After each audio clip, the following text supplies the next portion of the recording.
Dave, what are your thoughts? Well, like I used to watch some videos of Romulo training, and it reminded me of like when I was training like earlier on. It's just like boom, hard wrestling, crazy matches, sweat all over the place.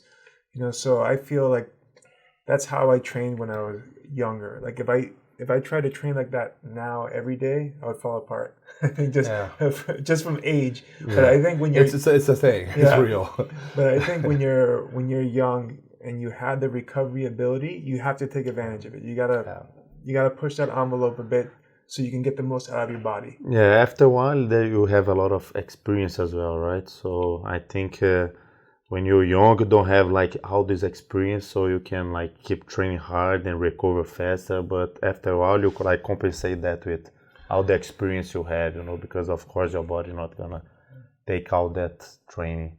Yeah, I think you were saying, and I agree, everyone's different. I think you have to find what works for you. There's no recipe. We're not clones. We're all different. Some of us taller, some of us shorter, some of us are mentally tougher than others. Like we all have these differences, and like one difference we have is like recovery rate.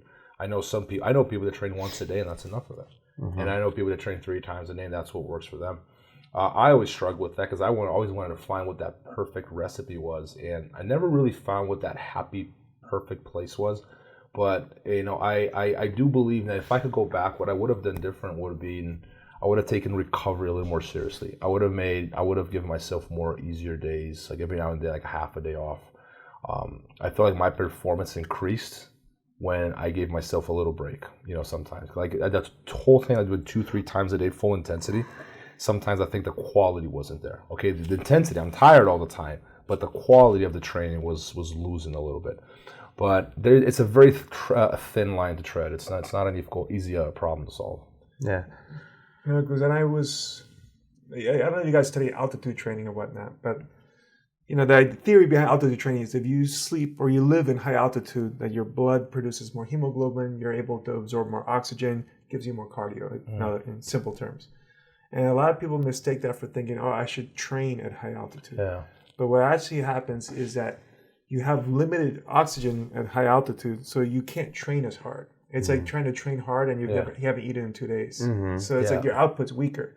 So actually you want to train at low altitude, but rest at high altitude. That makes perfect sense. Right? Yeah. So when we talk about training here, it's the same thing as recovery, right? Like if you don't give yourself enough time to recover, you're training at half a tank. Yeah. So you can't give your all. You're going to give like 60%. But training, you want to give out 100%.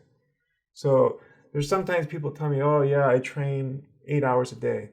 I'm like, well, it's probably not a hard 8 hours. Yeah. They probably count the drive to the gym as part of the training. You're talking, and, you're training half speed. The acai after practice. You train a hard 90 minutes, like going like that. Yeah, it's not realistic. Yeah, you're set for the... I heard this, I don't know if you guys ever heard of this. It's called the Pareto principle, 80-20.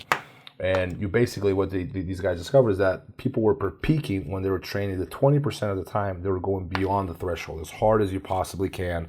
I can't walk, right? Mm-hmm. And then the 80% of the time, they were training, but they weren't trying to push the threshold. It was more about quality training. So, for example, for us, it would be technical training, long rounds, but not pushing your condition to that threshold. Yeah. So you can actually rest, but not push that threshold.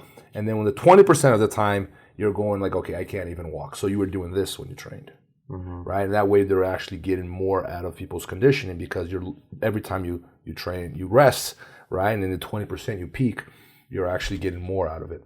And it's a difficult thing to do because in your mind, I feel guilty. If I take a day off, like in my mind, I'm like, I'm out of shape, I'm going to gas out. It's so hard not to mind fuck yourself. Yeah. But, I think there's some science to that. So, but once again, everyone's different. Yeah, I think and I try tell that to my students, everyone has your own recipe, but in my opinion, for at least like 2 or 3 years of your life of athlete, you need to be crazy of training, at least 2 or 3 years, because like nowadays I don't train like I used to train back in the day, like 2011, 2012, back in the day I was to be a maniac, train the whole year like crazy, no rest, there is no day off, and I think that I had to overcome a lot myself, and I think that was what really make my mentally strong, because I passed through so many